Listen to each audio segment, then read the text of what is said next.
Counter-Strike Global Offensive released a half-decade ago this August, a game full of insanely rewarding gameplay moments as well as some incredibly frustrating moments. As we look back and take a trip down memory lane, let's take a look at the 10 things that we really miss from the old CSGO. My name is Brayden, and you're watching Valve Guides. CSGO Empire is the leading site for fun entertainment in the CS community. Deposit some of your skins and place bets on which of these 3 coins you think will win and withdraw something much better. Go check it out with the link in the description, and you can use our code GUIDES to get 50 cents for free on CSGO Empire. CSGO has blown up in recent years due to the large esports scene and a heavy presence on YouTube with amazing CSGO-oriented channels making content every day. A lot of you viewers might be new to the scene and the game, but don't worry, you can still take a look at what's changed over the years for this game. For those of you who have been around since the beginning, you've lived through these changes, and I'm sure that you will share our nostalgia with at least one of the points on this list. So without further ado, let's check out the top things that we miss about old CSGO. That's the is that the Galil? That is the Galil. Yeah. And it has a zoom on it, the Galil? Wow, that's something I didn't know.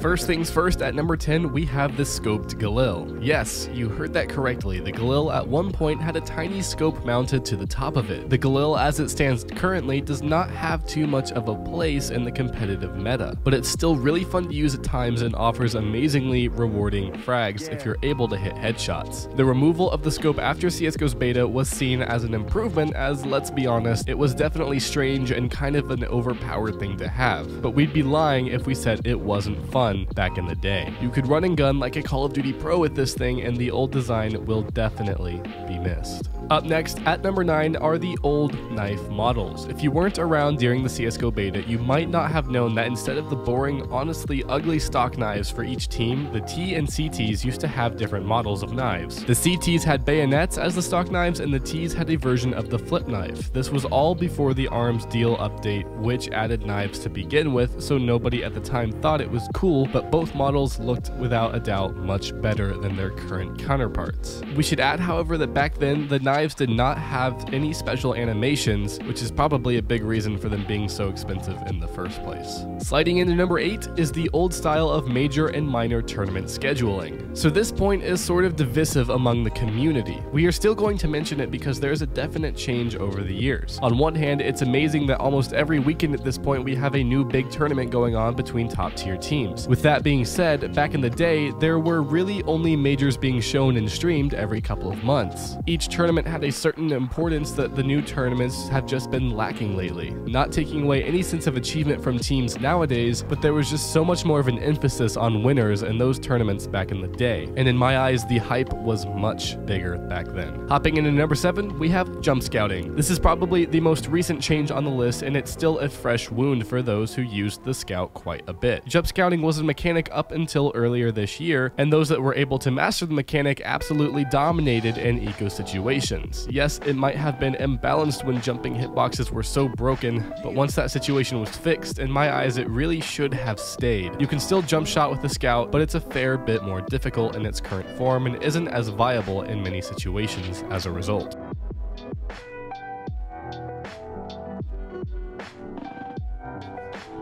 Dominating its way into number 6 is the old NIP and FNATIC. At this point, both of these teams have dissolved dramatically, with some huge roster changes and certain stars falling out of the limelight. But back in the day, both Ninjas in Pajamas and FNATIC had insane streaks of dominating the esports scenes, with both winning a considerable amount of tournaments during their reign, and both seemed unstoppable at their peaks. But it seems that everybody has their demise, and no team has quite dominated the scene as hard as either of these teams, with perhaps SK coming in close third behind these two. They really were absolute powerhouses in their prime and were always an absolute roller coaster to watch. Second down, but again, it's hit the last man standing here. Jumping P250, can't expect much to be done. If he can get second kill, that's the bomb as well. And now he's got position here. Needs to get some lights at the quick. Are you serious? What is that? How?